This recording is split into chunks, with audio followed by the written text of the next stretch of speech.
And I wish Hermes had committed to just one specific shape that they're going to go with, but instead they wanted to make it small, but kind of tall, but kind of wide, but kind of narrow, and it just did not work out in the end, in my opinion.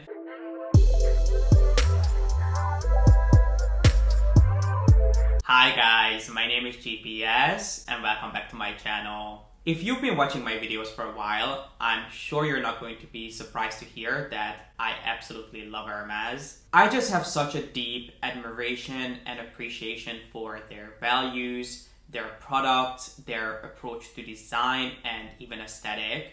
But even I must admit that they do make mistakes time and time again, some season more than others. But in today's video, I thought we would sit down and just talk about a few pieces that were just sort of underwhelming. They are not necessarily the worst that I have ever seen from Hermes, but these are just not pieces that I would recommend that you go out and spend your money on. Some of these pieces I do own. One of these I did own in the past, but every single one of these just sort of leaves me wanting more. So if you want to chat about some underwhelming Hermes pieces that, in my opinion, don't live up to the standards and the hype that we are used to from Hermes, then please keep on watching. So again, none of these pieces are horrific. You could certainly live with these. I don't know why you'd want to, but you could. But they are definitely not the worst that I've seen from Hermes. If you guys would be interested in seeing a video on the worst products, in my opinion, from the brand, let me know in the comment section and maybe give this video a thumbs up. If you'd want to see me drag Hermes for 15 minutes, let me know. But these are definitely not that. They are all just sort of meh. You wouldn't expect the genius of Hermes to come out with these pieces. But the first product, or more like line in this case, that I would like to talk about is the Silk In collection. Now, in case you're not familiar with this line, this is sort of Hermes's most simplified and entry-level line of SLGs. It consists of two pieces. There is a longer wallet, which I think is about $1,200, and then there is a coin pouch, which is just under $500 if I remember correctly. And you might say that they are relatively well priced compared to other Hermes SLGs, but not for what you get and for how long you're going to have these pieces in your collection. The outside of these pieces is usually, if not always, made of Epsom, and there is a zipper on both of them, and as soon as you open up the zipper, they reveal this very interesting and colorful silk lining, and you might think that's fun, but unfortunately these pieces were not designed to last. I personally don't have an issue with spending money on canvas bags. I actually think that more often than not, canvas bags are easier to deal with and they age better because you don't have to worry about color transfer or marking and scratching them. They are much easier to clean. And I never understood that argument when people say, oh, I would never spend money on this bag because this is made of canvas. I would much rather spend my money on leather. When it's not like you're going to ever resell that bag based on the cost of raw materials. And if you're buying a bag for more regular use, I find that canvas bags have the tendency to hold up a little bit better, but that's a different argument. When it comes to SLGs, pieces that you constantly go in and out of, pieces that you constantly use and you reach for, you open up and close, you put cards in and out, you don't want something that is going to stretch over time, and silk has the tendency to do that. So if you're going to use, for example, a wallet that you're going to go in and out of constantly, you're going to change up cards and put your cards in different compartments, the silk is going to wear out extremely fast. It's going to start fraying, it's going to stretch out, and it's not going to hold your cards in place. And one of you guys actually pointed this out to me in the past, which I'm really grateful for. Silk is just not the material to choose for a piece that you're going to use constantly. These pieces, while they are much lighter than a full-on leather wallet and they are notably less expensive, these are just not pieces that you're going to have in your collection for a long time. They're going to wear out much faster. And while I don't actually have any pieces from the Silk In collection, I have a card holder from the Citizen Twill collection, which I've had for, I think, a year or two. And while I love the design, it's essentially just a really simple card holder that is lined with this really interesting silk material. I can tell you that this barely holds my cards at this point. I used this quite consistently for about 6 months when I started noticing that my cards just started slipping out, and that's because obviously, as you would imagine, the silk lining started stretching and it no longer holds my cards. Now if I want to use this, I have to sort of stack cards on each other just so they stay in place and they stay within these pockets and they don't fall out. And that's unfortunately what happens to the silken wallets. And yes, it might not be overly expensive. If you're going to have to buy a new one each year, you might as well just buy something that you know is going to last. Now, if you like the aesthetic of these overly simplified wallets, I personally would never spend money on these. But if you do, there is a collection called the Azap line, which is an acronym for something. I'll leave what it's an acronym for, which is essentially the exact same designs from Hermes, but they're made fully of leather, so even the interior is leather. So in case you like the aesthetic, you'd probably appreciate those more. I have to tell you that they're probably going to cost twice as much as the silken pieces just because they're fully made of leather, but at least they're going to last. And with the silken collection, you can really not do much. It's not like they're multifunctional. You can use them for different things. They're not going to last in your collection. And I feel I would appreciate this really simple design a little more if you could at least have them monogrammed or embossed.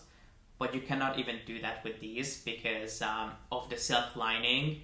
The Hermes craftsmen are not going to emboss it for you, I assume, because they're afraid that they might burn through the leather, and then if they burn the silk, there's nothing they can do about it. So Hermes is not even willing to emboss this line for you. So I really don't think that this is worth the money. I understand the appeal. If you like silk and if you like a fun piece, perhaps you would enjoy these. But in my opinion, for $1,200 and $500, you might as well just save that money and buy something that you know is going to last. The next piece is not something that I would ever buy for myself, but I have bought a couple of these as a gift in the past, and it is the Cartier Key Ring. Now, in case you've never seen this design from Hermes, you have not been missing out. It's essentially this leather keychain that is made of one piece of leather that is rolled up to create this sort of fringe, or as I like to call it, octopus look.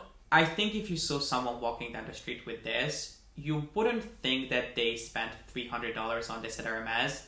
You would most likely think that, rightfully so, that they either made it themselves or they got it from a Christmas market, because that's what it looks like. But I still remember the first time I discovered these. It was towards the beginning of my Hermes journey, and I was at one of their boutiques looking at, I believe, wallets.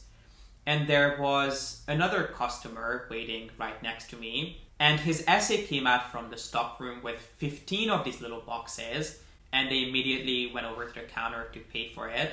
And I was just quite surprised because I just couldn't think of anything that anyone would need 15 of. So I asked my essay what he was buying, and she actually told me that the person who was buying them was a realtor. And every time he sold an expensive apartment, he would give one of these key rings with the apartment, which I thought was actually quite a nice touch, and it sort of inspired me to start buying them as gifts, which was a huge waste of money. Because as I realized, people who don't really like Hermes or don't know much about the brand would not think much of this product. It's just not something that they would appreciate. And for $300, you can definitely buy much better gifts, even at Hermes. But honestly, it just kind of looks like something you got from an arts and crafts store. And the reason why I say this is because I had a friend in college who had to take, I think it was an arts and crafts or some sort of design class, and her project was on leather, and she happened to like Hermes just as much as I do, so she decided to recreate the Cartier Key Ring with, I think, 1 month of experience working with leather and using supplies that she bought at a local arts and crafts store for less than $10. And I remember her showing me her keychain, and I was surprised that she would spend $300 on it. And then she told me that she actually made it herself after like a month of working with leather. So I think that pretty much sums up how much thought and effort can possibly go into making one of these pieces. It's not something that I think anyone should spend nearly $300 on. The next piece is one that I have talked about before, and I know that there is a huge group of people out there who love this, and if you have it, you love it, more power to you. But no matter how many chances I give this, I find that I'm disappointed every single time, and it is the so-called Click H bracelet. Now there are two main variations of this. There is the women's version, which is called the Click H, and then there's a version for men, which is called the Click HH. The main difference is that the women's version is just more of a polished finish, and it has the Constance H, as I like to call it. And then the men's version is more of a brushed matte finish, and then the H is a little more simplified and boxy. But these, both of them come in a bunch of different colors. It has this sort of enamel finish on the side that comes in many different colors. And then you can also pick it up both in palladium and gold. And the women's version also comes in a couple of different widths. When I first talked about this and I mentioned that I'm not the biggest fan, a lot of you guys came back and said that you find that it adds a nice pop of color to any outfit, which I think is a great argument, and I can definitely see that being the case. But in my opinion, you can do that with so many other pieces. There are leather bracelets and even more colorful bangle bracelets from Hermes that just do the exact same thing and don't cost $650. Or even if they do, they just have much more of an overall elevated look to them. It just doesn't look really polished or refined. I think that would be the best way of describing it. Which is quite interesting because I find that most fashion jewelry pieces, even the ones that are not that interesting, you can usually elevate by stacking them with fine jewelry pieces. But if you stack this, even with the most elaborate, most stunning pieces of fine jewelry, instead of this being elevated, it sort of has the tendency to bring things down, which I've personally never seen before. I know this has a huge following and a lot of people love and collect these, and if you do, more power to you, don't listen to me. But if you're someone who's been going back and forth and you don't know if you should pick it up or not, I personally would advise you against doing that. I think there are so many other, just more unique pieces from the brand that you can buy that are more representative of their values and their craftsmanship and what they stand for. The CDC, the CDC24, the Revolve bracelets. There are so many that in my opinion are just a much better investment.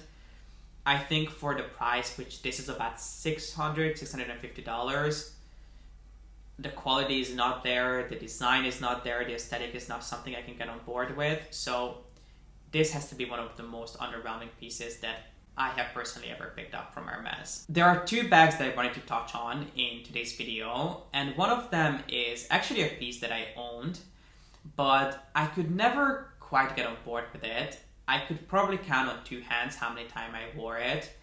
And there isn't just one thing that I didn't like about this bag. It was just a bag as a whole, not something that I could get on board with. And it is the Jige clutch bag. Now this is a bag that's been around, I think, since the mid-1970s. And the story goes that this was designed for someone who was marrying into the original Hermes family. And I love that most Hermes pieces have this sort of inception story behind them. I'm not sure how much of it is pure marketing and how much of it is truly rooted in their heritage. But I would like to think that most of it is based on true stories. But anyway, as I mentioned, this bag has been around for nearly 50 years at this point. It's been released and launched in different shapes and variations, but the only one that's still in production is the Jige 29, which is this sort of elongated clutch bag. It's a very simple, traditional clutch bag, which I did own in Black Swift, and I cannot lie, I got a few good uses out of it, and I quite enjoyed it, but there was just something off about this bag, and I wish it was as simple as telling you that I didn't like this about the bag or that.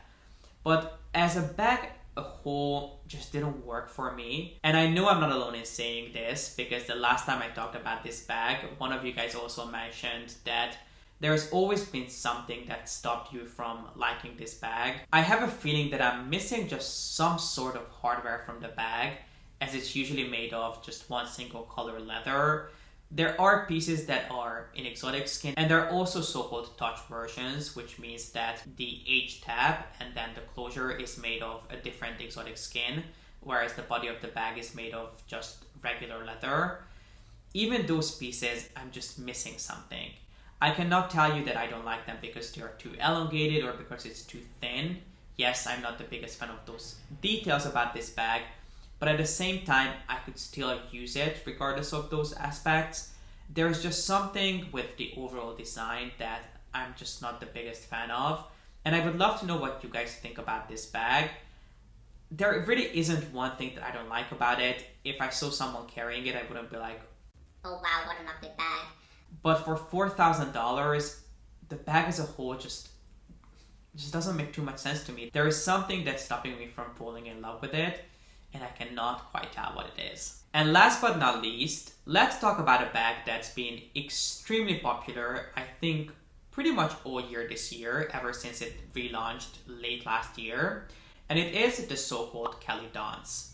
Now, I love the concept and the idea behind this bag, which is that you get given this really simple Cali design that comes with a longer strap that you can twist and turn to make into so many different types of bags. You can make it into a backpack, a belt bag, a crossbody bag, a shoulder bag, or you don't even have to use the strap. You can just use it on its own as a pouch or as a clutch bag, which I absolutely love. I'm all about buying one bag and making it work as different pieces. But for some reason, the Cali Dance is just extremely awkward. I think they couldn't quite decide what shape they should make the actual bag, because they wanted to make it work as so many different things that now it's unable to do one thing well. It's just spread way too thin. It's wanting to be a backpack but also a belt bag. Well, for a backpack, it's way too small to proportionately work well on most people, but it's way too overwhelming as a belt bag. It's wanting to work as a crossbody bag but also as a shoulder bag. Well, for a crossbody bag, it's way too boxy, but for a shoulder bag, it's way too tall. So it's like, it's focused on so many different things that it doesn't look good in any way. The shape, the overall shape is just kind of awkward and strange. I've seen quite a few people carrying it, and while it's not the worst thing I've ever seen, it just doesn't look flattering on anyone because that little boxy shape is just kind of strange looking. It's definitely not a bag that I could stand behind. It's just committed to way too many different things. It's focusing on being so many different things that it's not doing one thing well, which is really a shame because I love the overall idea. And I wish Hermes had committed to just one specific shape that they're going to go with, but instead they wanted to make it small, but kind of tall, but kind of wide, but kind of narrow, and it just did not work out in the end, in my opinion. I've seen quite a few people carrying this bag, and while it doesn't look horrible in my opinion, it's just not something that I could personally stand behind. It just looks a little off no matter how you style it, and it might be just me. It obviously was a really popular bag, but it's just not something that I would personally stand behind. And this is it, guys. This completes today's video on some underwhelming Hermes pieces. I hope you guys enjoyed this. And please let me know if there are any pieces in your collection or any pieces from Hermes that you just felt are kind of strange. And let me know if you would want me to do a video on, in my opinion, the worst Hermes pieces. And if you guys enjoyed this video, then please make sure to give it a thumbs up and don't forget to subscribe. And as always, thank you so much for watching. I appreciate you being here and I hope to see you in the next one. Bye.